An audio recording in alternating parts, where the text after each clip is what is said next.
마가복음 16장 9절에서 11절 말씀을 통해서 부활의 증인이라는 제목으로 하나님 말씀을 함께 나누겠습니다. 운동 경기를 보면 그 승패가 결정이 나게 되어 있죠. 스포츠라는 게 어느 한 팀은 이기고 어느 한 팀은 지게 되지 않습니까? 근데 그 경기는 끝날 때까지 끝나는 것이 아닙니다. 뭐 야구는 9회 말 투아웃부터라는 말도 있지 않습니까? 아웃카운트 하나만 잡으면 끝나는데 그걸 못 잡아서 경기가 뒤집히는 경우도 있더라는 거죠. 아마 진정한 스포츠의 묘미는 역전승에 있지 않은가 싶은데요. 지금 사우디아라비아에서 열리는 17세 이하 청소년 국가대표 축구를 하고 있더라고요. 우리나라가 그 8강에서 타자키스탄인가 거기서 하는데 이제 조 2위로 이제 올라갔어요. 8강으로 올라갔는데 한 골을 먼저 넣고 이기고 있다가 두 골을 먹었습니다. 그럼 2대1로 지는 상황이 되었는데 그 이제 루즈 타임이 있잖아요. 그때 한 골을 넣어서 2대2로 동점이 됐어요. 청소년 축구는 연장전이었고 바로 승부차기가 하는데 그 승부차기에서 이겨가지고 이제 4강에 올라가게 됐습니다. 4강의 상대는 사우디아라비아였어요. 사우디아라비아는 홈팀이었습니다.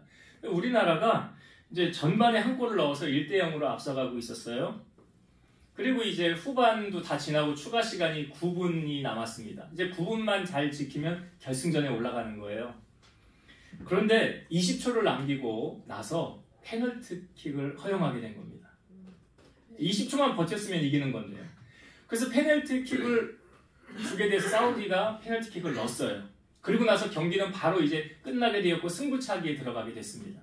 승부차기에서 우리나라가 1대3으로 졌어요. 이 시나리오가 우리나라하고 사우디하고 바뀌었으면 얼마나 신이 났을까. 이 사우디 국민들은 얼마나 다 지는 경기였잖아요. 20초 남기고 페널티킥 얻어서 넣게 되었고 승부차기로 이겼으니까. 다 잡은 경기를 놓쳤구나라는 아쉬움과 탄식이 흘러나왔습니다. 여러분, 스포츠 경기도 끝날 때까지 끝난 게 아니죠. 휘슬이 불려지기 전까지는 아무도 모른다는 거 아닙니까? 그런 것처럼 사람의 인생도 끝날 때까지는 아무도 모릅니다. 섣부른 판단은 금물입니다. 전도서 9장 1절에 보면 이 모든 것을 내가 마음에 두고 이 모든 것을 살펴본 즉 의인들이나 지혜자들이나 그들의 행위나 모두 다 하나님의 손안에 있으니 사랑을 받을는지 미움을 받을는지 사람이 알지 못하는 것은 모두 그들의 미래의 일들임이니라. 그러니까 지금 현재의 모습으로 사람을 평가해서는 절대로 안 된다는 거죠. 예수님은 이렇게 말씀하셨어요. 비판을 받지 아니하려거든 비판하지 말라. 너희가 비판하는 그 비판으로 너희가 비판을 받을 것이요 너희가 헤아리는 그 헤아림으로 너희가 그 헤아림을 도로 받을 것이니라. 어찌하여 형제의 눈 속에 있는 티는 보고 네 눈 속에 들보는 깨닫지 못하느냐. 외식하는 자여 먼저 네 눈 속에서 들보를 빼어라. 그 후에야 밝히 보고 형제의 눈 속에서 티를 빼리라. 우리가 보면 되게 남의 문제는 잘 보잖아요. 잘 보이잖아요. 근데 자기 문제는 잘 못 보더라는 거죠. 이걸 예수님이 하신 말씀이죠. 그러니까 여러분, 성숙한 사람은요 자기를 먼저 돌아볼 줄 아는 사람이래요. 갈라디아서 6장 4절 각각 자기의 일을 살피라 그랬어요. 각각 자기의 일을 살피라. 왜 그런 줄 아세요? 내가 깨어 있어야 옳고 그름을 판단할 수 있는 거 아닙니까? 그러니까 내가 분별을 못하면 똑같이 가는 거예요. 잘못된 것을 보고도 잘못되었다라는 판단을 못하면 똑같이 그렇게 행하는 거 아닙니까? 그럼 잘못되어져 가는 거잖아요.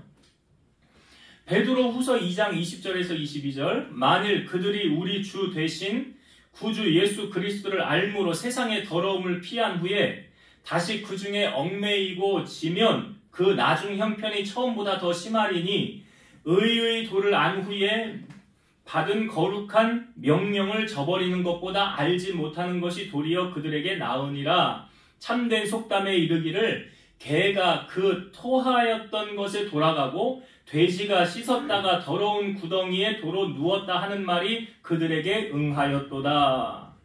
그러니까 이게 뭐예요? 하나님 은혜를 받았으면 세상에 구별된 자로 살아가야 되는데 여기 표현에 속담에 뭐라고 그래요? 개가 토하였던 것에 다시 돌아가고 돼지가 씻었다가 더러운 구덩이에 도로 누웠다. 그러니까 하나님의 자녀는 말씀의 거룩한 삶을 살아야 되는데 그렇지 못하면 안 된다는 걸 말하는 거죠.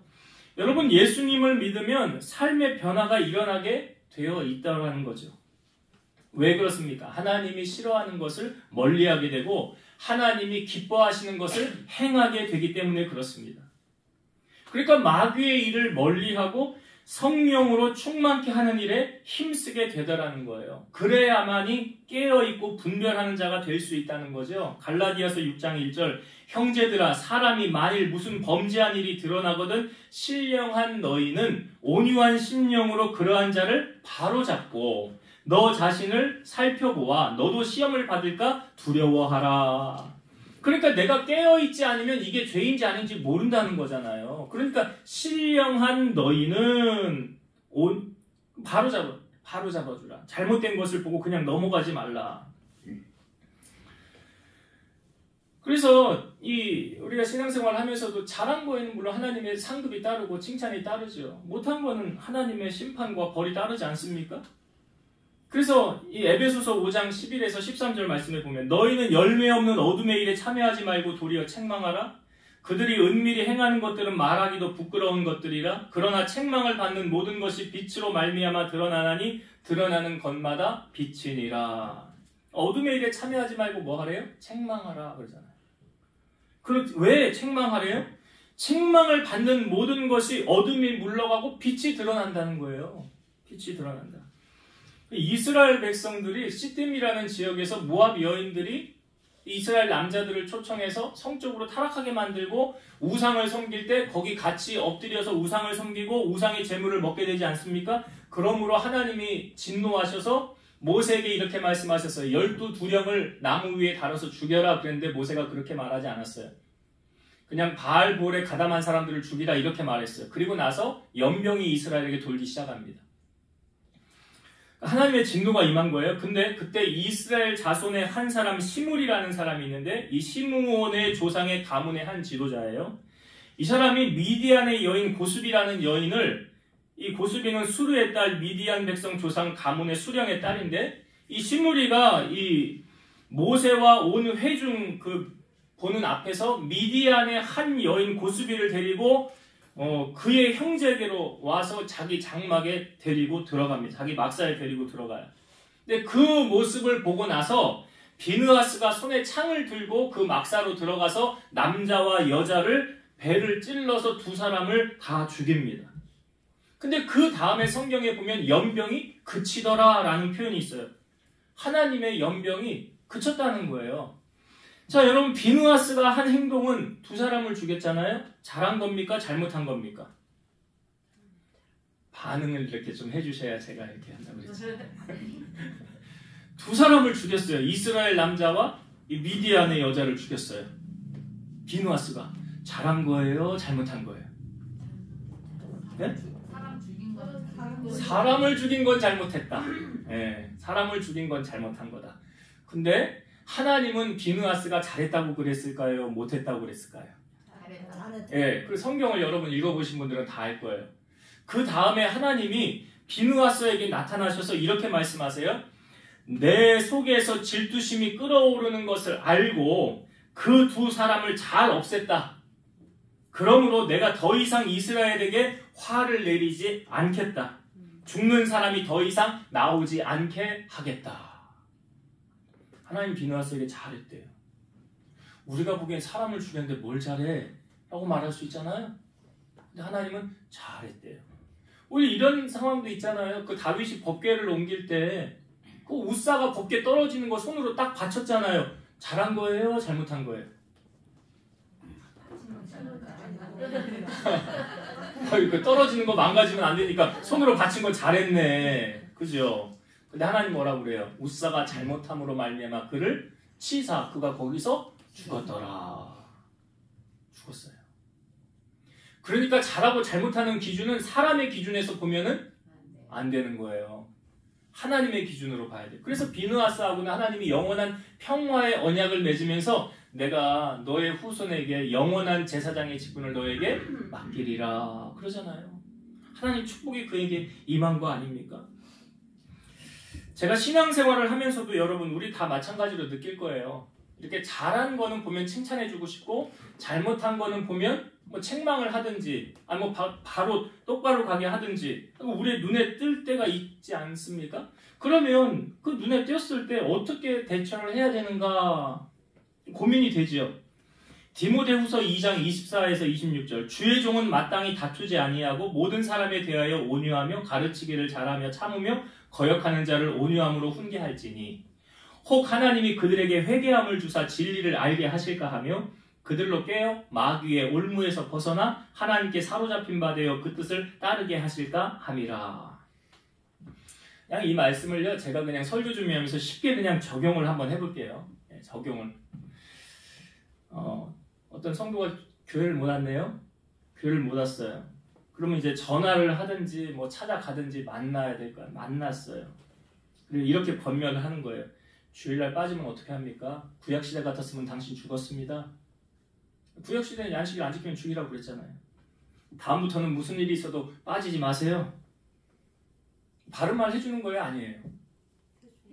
예, 바른 말에 대한 반응은 이제 받는 사람이 하는 거예요. 목회자는 그냥 바른 말을 해줄 필요가 있는 거죠. 11조도 마찬가지 아닙니까? 수입이 생겼으면 11조 해야죠. 농사꾼이요. 그 농사 짓는 사람이 자기 그 모종 그거 먹는 사람 봤습니까? 종자 먹습니까? 안 먹잖아요. 그거를 심어야 이게 나지 않습니까? 11조도 그렇습니다. 다음부터는 떼먹지 말고 온전한 11조 하세요. 그래야 복 받습니다. 라는 말을 목회자가 해줘야 돼요? 해주지 말아야 돼요? 예? 네, 해줘야 됩니다. 우리 성도들은 참 착해요. 할렐루야. 하나님 말씀이니까. 근데 성경에요. 아무에게나 다 하지 말라라고 말해요. 잠언 9장 7절과 8절. 거만한 자를 징계하는 자는 도리어 능력을 받고 악인을 책망하는 자는 도리어 흠이 잡히느니라. 거만한 자를 책망하지 말라. 그가 너를 미워할까 두려우니라. 지혜 있는 자를 책망하라. 그가 너를 사랑하리라. 그러니까 이 사람에게는 해줘봤자 좋을 게 돌아올 게 없겠구나. 나만 미워하겠구나. 그런 거만한 사람. 그런 사람에게는 하지 말래잖아요. 예? 하지 말래. 너 미움만 봐도 너 바른 말 했다가 잠언에 보면 면책은 숨은 사랑보다 낫다라는데 면책이 뭔지 아세요? 얼굴에다 대고 책망하는 거예요. 바로 눈을 똑바로 보면서 그따위로 신앙생활하면 어떻게 해? 똑바로 해. 면책이 이게. 근데 그걸 사랑을 담아서 온유함으로 해야 되겠지요. 그게 숨은 사랑보다 낫다라고 말하잖아요. 그러니까 지혜 있는 자를 책망하래요. 여러분 다윗이 저는 보면서 참 대단한 게요. 그 다윗이 범죄했던 사건 잘 아시잖아요. 그때 나단 선지자가 와서 어느 가난한 집에 재산이 양 한 마리인데 부자가 그 양 뺏어다가 손님 청했다니까 그런 나쁜 놈이 어디냐고 그러죠 다윗이. 나단 선지자가 뭐래요? 그 사람이 바로 당신입니다 그러잖아요. 그러면 왕이 다윗이 반응이 감히 나한테 이런 말을 하는 거야? 야 당장 이 사람 옥에 가둬버려 이럴 수도 있잖아요. 다윗은 어떻게 했습니까? 겸허히 받아들이잖아요. 겸허히 받아들이잖아요. 이게 대단한 거예요. 여러분 넓은 마음의 소유자를 바다 같은 마음의 소유자다. 바다라는 이름이 왜 바다인지 제가 말씀드렸죠? 바다는 왜 바다냐? 다 받아주니까 바다다. 다 받아주니까. 그러니까 받아들일 수 있다는 건 마음이 넓다는 거거든요. 기분을 나빠하지 않는 거죠. 예수님의 마음을 뭐라고 그랬어요? 주님은 나는 마음이 온유하고 겸손하다. 사도 바울은 너희 안에 이 마음을 품으라. 그리스도 예수의 마음이니 그는 근본 하나님의 본체시나 하나님과 동등됨을 취할 것으로 여기지 아니하고 오히려 자기를 비워 종의 형체를 가지사 사람들과 같이 되셨고 사람의 모양으로 나타나사 자기를 낮추시고 죽기까지 복종하셨으니 곧 십자가에 죽으심이라. 그러니까 주님이 십자가 지심은 가장 낮아짐이거든요. 왜냐하면 여러분 구약시대 신명기 말씀에 보면 나무에 달린 사람은 저주를 받았다고 했어요. 신명기 21장 23절. 그 시체를 나무 위에 밤새도록 두지 말고 그날에 장사하여 내 하나님 여호와께서 내게 기업으로 주시는 땅을 더럽히지 말라. 나무에 달린 자는 하나님께 저주를 받았음이니라. 그러니까 나무에 달려 죽은 사람은 하나님께 저주받은 사람. 그러니까 예수님 나무에 달렸잖아요. 그러니까 사람들이 뭐라고 그러겠어요? 저 사람 하나님께 저주받았구만. 하나님께 저주받았어. 근데 나무에 달아놓고 밤새도록 두지 말라고 그러죠? 하루를 지나지 말라는 거예요. 그러니까 예수님 좌우편에도 강도가 있었잖아요. 죽었나 안 죽었나 보다 다리를 꺾어서 빨리 죽이지 않습니까? 근데 예수님은 다리를 꺾지 않았죠. 성경에 보니까 예수님 다리를 꺾지 않았잖아요. 그러니까 그때 보니까 예수님은 이미 운명하셨더라 라고 표현되어져 있잖아요. 그래서 해이 지기 전에 이 시체를 치워야 되는 거였어요. 그러니까 예수님이 나무에 달려섰을 때 예수님은 뭐 가상칠언 7마디 말씀을 십자가 위에서 하신 말씀을 가상칠언이라고 하는데 그 중에 주님이 하셨던 말씀 가운데 엘리 엘리 라마 사박다니 유명한 말씀 하셨죠. 나의 하나님 어찌하여 나를 버리셨나이까. 이걸 예수님이 혼잣말로 한 게 아니에요. 사람들이 다 들은 거 아니에요. 근데 저 사람 정말 하나님께 저주받은 사람 맞네 라고 사람들이 말하지 않았겠어요? 그리고 예수님이 제일 마지막으로 하셨던 말씀이 테텔레스타이라는 다 이루었다 하고 운명하셨거든요. 그러니까 예수님이 이제 금요일날 운명하시고 유대인의 안식일은 금요일 해 질 때부터 그 다음 토요일 해 지기 전까지가 안식일이에요. 하루의 개념이. 그래서 금요일 안식일 전에 해 지기 전에 예수님의 시체를 내려서 아리마대 요셉이 빌라도에게 가서 자기가 파놓은 새 무덤에 예수님을 안치시키잖아요. 그러니까 우리가 이제 예수님의 부활을 기념해서 주님이 금요일 날 운명하셨어. 금, 토, 이틀, 사흘 만에 3일 만에 부활하시니까 부활의 아침에 주님이 부활하셔서 우리가 이제는 그 주일날, 일요일이라는 개념보다 주일이라는 개념으로 쓰지 않습니까? 주일날 아침에 예수님이 부활하신 날을 기념해서 이제 우리는 주일을 지키게 되었다는 거예요. 그러면 예수님의 부활이 여러분 우리에게 주는 중요한 점은 무엇일까요? 자, 성경에 보면 예수님께서 부활하심을 잠자는 자들의 첫 열매가 되셨도다 라고 그래요. 잠자는 자들의 첫 열매가 되셨다. 이게 무슨 의미입니까? 그러니까 예수님은 육신으로 죽으셨잖아요. 사람으로 오셨으니까. 육신으로 죽으셨는데 육신으로 다시 살아나셨죠. 영이나 혼이 아니라 육신으로 부활하셨다는 거예요. 그리고 40일을 이 땅에 계시다가 예수님은 육의 옷을 입으시고 그 육을 가진 그대로 하늘로 승천하셨다는 거죠. 예수님 부활해서 제자들에게 나타나셨을 때 구운 생선 한 토막을 가져와 봐라 그래요. 그리고 제자들이 보는 가운데서 그걸 먹지요. 그리고 이런 말씀을 하시잖아요.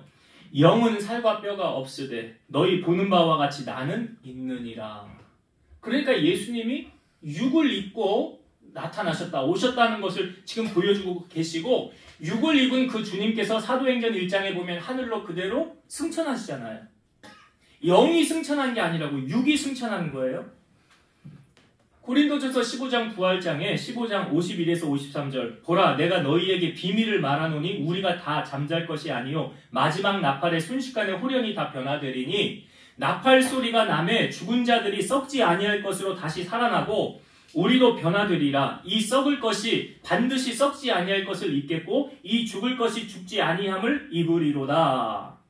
이게 무슨 말인지 아시겠어요?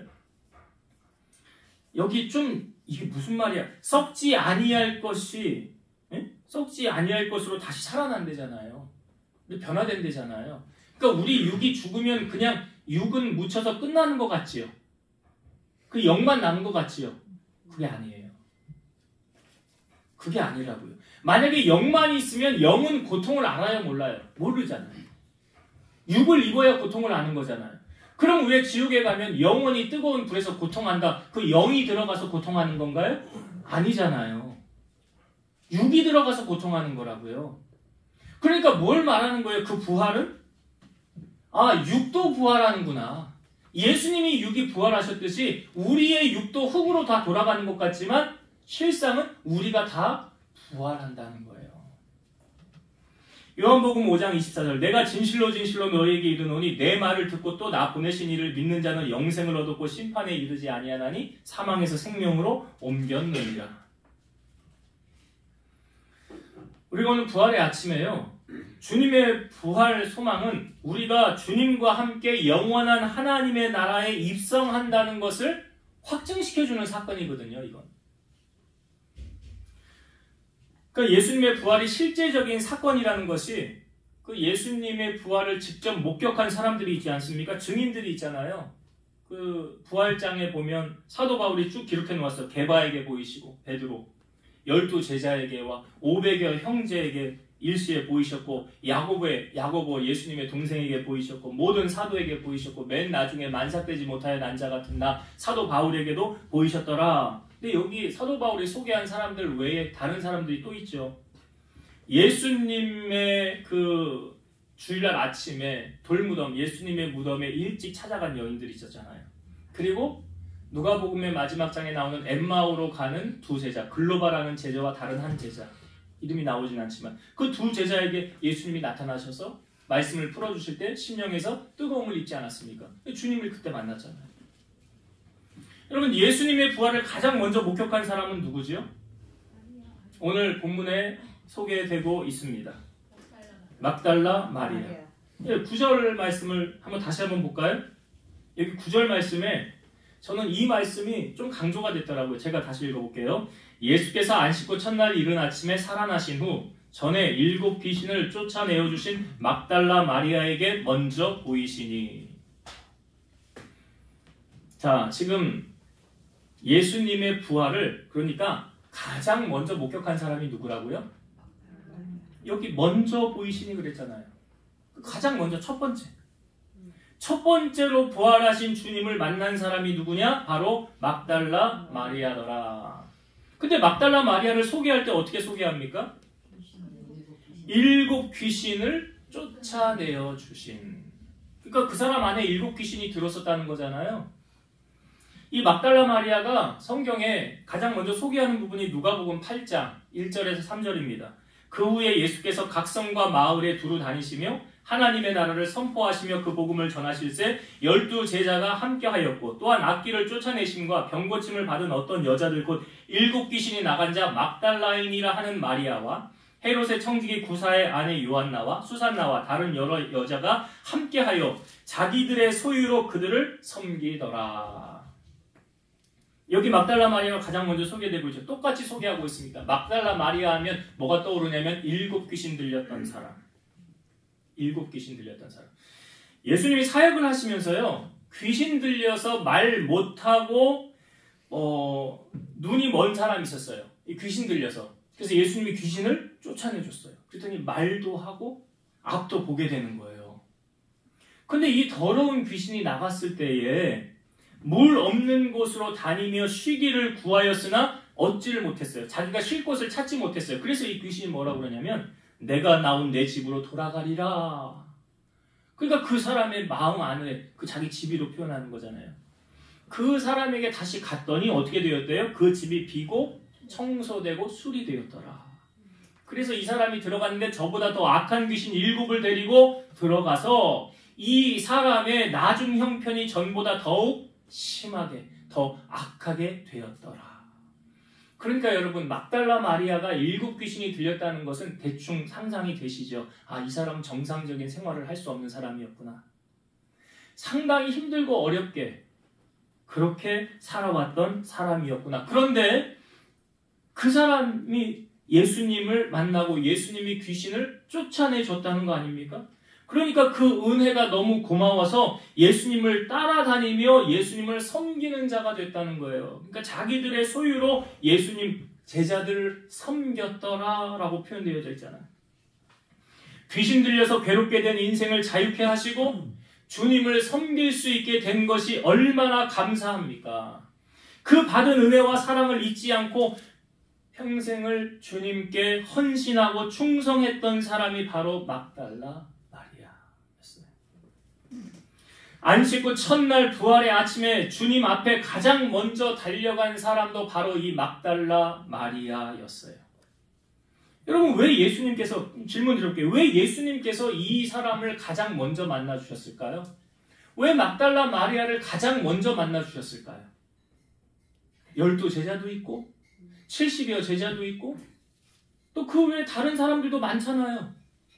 근데 왜 가장 먼저 막달라 마리아를 만나주셨다고 생각하십니까? 자, 잠언 8장 17절 말씀. 나를 사랑하는 자들이 나의 사랑을 입으며 나를 간절히 찾는 자가 나를 만날 것이니라. 그러니까 가장 먼저 만났다는 것은 주님을 가장 사모했다는 거예요. 그것에 대한 믿음으로 주님이 가장 먼저 막달라 마리아를 만나 주셨다는 거죠. 시편 14편 2절 여호와께서 하늘에서 인생을 굽어 살피사 지각이 있어 하나님을 찾는 자가 있는가 보려 하신즉.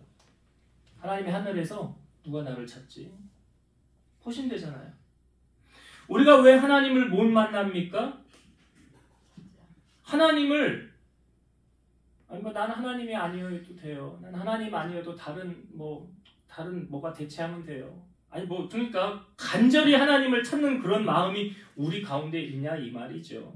사실 여러분 마음 가는 곳에 몸도 간다고 그러잖아요. 지금 막달라 마리아가 예수님의 무덤에 왜 갑니까? 거기 마음이 있으니까 가는 거잖아요. 예수님 잘 계시는가? 뭐 필요한 건 없는가? 섬겨야 될 일은 없는가? 부활절이면 교회가 조금 여러 가지 일로 좀 섬겨야 될 일들이 많습니다. 어제도 이제 부활란을 와서 이제 만들고 이제 헌신하고 충성하고 봉사하고 그런 분들이 있어요. 또 우리가 부활절에는 특별히 절기헌금 있죠. 여러분 부활 감사 헌금 요거 한 걸로 내 목 다 했다고 생각하시면 안 돼요. 그게 내 목 다 한 게 아니에요. 우리가 마리아처럼 내 1년치 연봉을 주님 앞에 부활 감사로 드린다. 그런 정도 되면 인정할 수 있을지도 모르겠죠. 시편 107편 9절 보면 그가 사모하는 영혼에게 만족을 주시며 줄인 영혼에게 좋은 것으로 채워주심이로다. 지금 예수님께서 막달라 마리아에게 이렇게 행하시잖아요. 간절히 찾으니까 만나주시는 거 아니에요? 우리 마음 가운데 얼마나 주님을 향한 갈망이 있냐고요. 제가 왜 예배 전에 임례송 더 원합니다라는 찬양을 제가 먼저 부르고 우리가 예배에 들어가느냐. 여러분들의 마음 가운데 주님을 향한 갈망이 얼마나 있느냐. 그 마음을 좀 갖고 예배 자리에 나오라. 그러니까 이찬수 목사님 그러더라고요. 교회에 지각하는 거 아주 나쁜 겁니다. 옛날에는요. 교회 문 닫았대요. 늦게 오는 사람들 못 들어오게 하려고. 교회 지각하는 건 나쁜 겁니다. 그렇죠. 약속을 정했는데 하나님하고. 근데 더 나쁜 건요. 아무 기대감 없이 나오는 건 더 나쁜 겁니다. 여러분 막달라 마리아에게 예수님을 만난 이 사건은요. 로또 1등 맞은 것보다 더 기쁜 사건 아닐까요? 마리아가 이 기쁜 소식을 자기 혼자만 알고 덮으려고 하지 않잖아요. 어떻게 합니까? 자, 10절과 11절의 말씀 볼게요. 마리아가 가서 예수와 함께하던 사람들이 슬퍼하며 울고 있는 중에 이 일을 알림해 그들은 예수께서 살아나셨다는 것과 마리아에게 보이셨다는 것을 듣고도 믿지 아니하니라. 그 기쁜 소식을 전하잖아요. 이걸 어떻게 나만 알 수 있냐? 여러분 맛집, 좋은 식당 가면 생각나는 사람 있잖아요. 모시고 와야 되겠구나. 같이 가야 되겠구나. 그러니까 이 부활의 주님을 만났으면 얼마나 기뻐요. 그걸 전하러 가는 거예요. 전했는데 사람들의 반응이 어떠했습니까? 믿지 않았더라. 13절도 한번 볼까요? 엠마오로 가는 두 제자들이 주님 만났잖아요. 가서 전합니다. 13절. 두 사람이 가서 남은 제자들에게 알리었으되 역시 믿지 아니하니라. 주님을 만난 사람들의 이야기 사실 간증이잖아요. 이게 거짓말이 아니라 사실 아닙니까? 근데 내 상식으로 이해가 안 된다고 안 받아들이는 거예요. 그러니까 예수님이 직접 나타나시죠. 14절 말씀 봅시다. 16장 14절. 그 후에 11제자가 음식 먹을 때에 예수께서 그들에게 나타나사 그들의 믿음 없는 것과 마음이 완악한 것을 꾸짖으시니 이는 자기가 살아난 것을 본 자들의 말을 믿지 아니함이로라. 왜 그들이 전한 말을 믿지 않았니? 막달라 마리아가 전한 거, 엠마오로 가는 두 제자가 전한 거 왜 믿지 않냐? 여러분 예수님이 사역을 하시면서 내가 십자가를 지고 죽을 것이나 사흘 만에 부활할 것이다 라는 것을 3번 말씀하십니다. 근데 3번 말씀하실 때 제자들이 예수님의 말씀을 믿었느냐? 믿지 않아요. 요한복음 20장 9절. 그들은 성경에 그가 죽은 자 가운데서 다시 살아나야 하리라 하신 말씀을 아직 알지 못하더라. 그러니까 깨닫지 못하는 거예요. 여러분 말씀을 아무리 많이 들어도요. 깨닫지 못하면 유익이 없습니다. 시편 49편 20절 존귀하나 깨닫지 못하는 사람은 멸망하는 짐승 같도다. 여러분 우리가 말씀을 왜 듣는 거죠?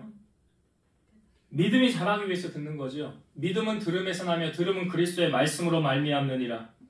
근데요 듣고 깨달음이 없잖아요? 그럼 믿음 자라지 않습니다. 깨달음 없으면 믿음 자라지 않아요.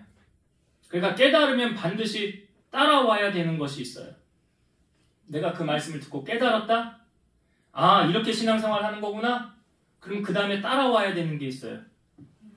사도행전 28장 26, 27절 일러스되 이 백성에게 가서 말하기를 너희가 듣기는 들어도 도무지 깨닫지 못하며 보기는 보아도 도무지 알지 못하는도다. 이 백성들의 마음이 우둔하여져서 그 귀로는 둔하게 듣고 그 눈은 감았으니 이는 눈으로 보고 귀로 듣고 마음으로 깨달아 돌아오면 내가 고쳐줄까 함이라 하였으니. 이게 사실 사도 바울이 이사야서 말씀을 인용한 거예요. 하나님이 이사야에게 하신 말씀을 인용한 거거든요. 여기 중요한 말씀이 있잖아요. 여기 뒷부분에 보면 눈으로 보고 귀로 듣고 마음으로 깨달아 돌아오면 내가 고쳐줄까 함이라. 그러니까 깨달았으면 따라오는 게 뭐냐? 돌아오면이라는 게 뭐예요? 회개하고 뉘우치는 거예요. 돌이키는 거예요. 불순종했던 사람이 순종의 삶으로 바뀌어지는 거예요. 예수님 말씀하셨죠? 사람이 말을 듣고 행하는 사람은 그 집을 반석 위에 지은 지혜로운 사람이고 예수님의 말을 듣고 행하지 않는 사람은 모래 위에 집을 지은 어리석은 사람 같도다. 그러니까 믿으면 행하는 거예요. 믿지 않으면. 못 믿으니까 불순종하는 거 아닙니까? 믿으면 순종하는 거잖아요. 여러분 부활의 아침에 예수 그리스도께서 사망 권세 깨뜨리시고 날 위해 죽으시고 날 위해 다시 살아나심을 여러분 믿으시지요? 할렐루야. 주님 믿으시잖아요. 믿으시면 우리가 어떻게 살아야 되느냐? 말씀대로 살아야 되는 거예요. 부활장 고린도전서 15장의 마지막 두 부분의 말씀 고린도전서 15장 57, 58절 말씀 우리 주 예수 그리스도로 말미암아 우리에게 승리를 주신 하나님께 감사하노니 그러므로 내 사랑하는 형제들아 견실하며 견실이 뭐냐면 믿음직스럽고 굳고 착실하다 이런 뜻이 돼요. 견실하며 흔들리지 말고 항상 주의 일에 더욱 힘쓰는 자들이 되라. 이는 너희 수고가 주 안에서 헛되지 않은 줄 알미라. 날 위해 죽으시고 부활하신 그 주님을 위하여 견실하고 흔들리지 말고 항상 주의 일에 더욱 뭐하는 자가 되라? 힘쓰는 자가 되잖아요. 힘쓰는 자. 여러분 나를 위해서 일한 상급은 하나님의 나라하고 상관이 없다고 그랬잖아요. 주님을 위하여 일한 상급은 천국 창고에 쌓인다고 하지 않습니까? 이 성원아 교회를 향하여 주님 말씀하시잖아요. 네가 죽도록 충성하라. 그리하면 내가 생명의 관을 너에게 주리라. 사도 바울의 서신 가운데 사도 바울이 가장 늦게 쓴 서신서가 디모데 후서입니다. 디모데 후서 결론 부분에 디모데 후서 4장 7절과 8절 말씀 나는 선한 싸움을 싸우고 나의 달려갈 길을 마치고 믿음을 지켰으니 이제 후로는 나를 위하여 의의 면류관이 예비되었으므로 주 곧 의로우신 재판장이 그날에 내게 주실 것이며 내게만 아니라 주의 나타나심을 사모하는 모든 자에게 도니라. 그렇게 달려갔던 사람이 바로 사도 바울. 왜? 상 주실 리가 주님이시기 때문에. 여러분 오늘 우리는 막달라 마리아를 통하여서 주님이 어떤 메시지를 우리에게 주고 있습니까? 나도 주님 간절히 만나기를 사모하는 마음으로 주님 앞에 나아가고 있는가? 지금 마리아가 그랬죠? 그러면 나를 간절히 찾는 자를 주님은 어떻게 하신다고요? 네, 여러분 주님 만나는 거 간절히 찾으셔야 돼요. 대충 아닙니다. 전심을 다해서 찾아야 돼요. 사도행전 1장에도 보면 성령이 임할 때 어떻게 했어요? 120명이 모여서 전심으로 기도했더라. 내 마음을 다한 거예요. 그렇게 우리가 주님을 찾으면 주님 반드시 우리를 만나주시더라. 그래서 마리아가 그 7 귀신 들렸던 그 마리아가 주님 만나고 변화되어서 어떻게 살았다고요? 주님을 위해 헌신하며 살았더라. 주님을 위해 충성하며 살았더라. 그러니까 그 주님이 사흘 만에 부활하셔서 가장 먼저 마리아를 만나주셨다는 사건. 오늘도 주님 우리가 간절히 사모하면 주님 우리 반드시 만나주신다 라는 이 약속과 한 가지 더는 주님이 살아나셨잖아요. 사망권세 이기셨잖아요. 주님이 부활하신 것처럼 우리도 부활하는데 그 부활의 그 역사, 그 아직 이것을 알지 못하는 자들에게 전해야 되는 거잖아요. 듣든지 안 듣든지는 그들의 몫이고 우리의 역할은 어떤 역할이냐? 전하는 사명. 그게 증인된 삶이에요. 지금 마리아가 전하잖아요. 그리고 엠마오로 가던 두 제자가 주님 만난 것을 또 가서 전하잖아요. 오늘 부활의 아침에 주님이 우리의 마음 어루만지시고 내게 음성을 주시고 나를 만나주신 그 주님, 나만 이 은혜 누리고 천국 갈 것이 아니라 이 사실을 알지 못하는 자들에게 부활란을 전해주시면서 여러분도 주님 믿고 주님 부활한 것처럼 우리 천국에 같이 들어갑시다 라는 복음의 증인으로 살아가는 여러분 되시기를 주의 이름으로 축원드립니다. 기도하겠습니다. 사망권세 깨뜨리시고 사흘 만에 부활하신 주님, 우리 가운데 나타나셔서 우리에게 평강을 주시고 우리를 위로하여 주시고 말씀하여 주시네 감사합니다. 특별히 주님 부활하셔서 가장 먼저 주님 만나주신 사람이 막달라 마리아였습니다. 그는 7 귀신 들린 사람이었지만 주님께서 그를 치료해 주시고 고쳐주시고 새 사람이 되어서 주님을 섬기게 했던 사람이었습니다. 우리도 주님 막달라 마리아를 만나주신 같이 우리를 만나주시고 주님을 위해 남은 생에 섬기며 주님 기쁘시게 하며 주의 일에 더욱 열심을 내고 살아가는 우리 성도들 다 되게 하여 주옵소서. 예수님 이름으로 감사하며 기도드리옵나이다. 아멘.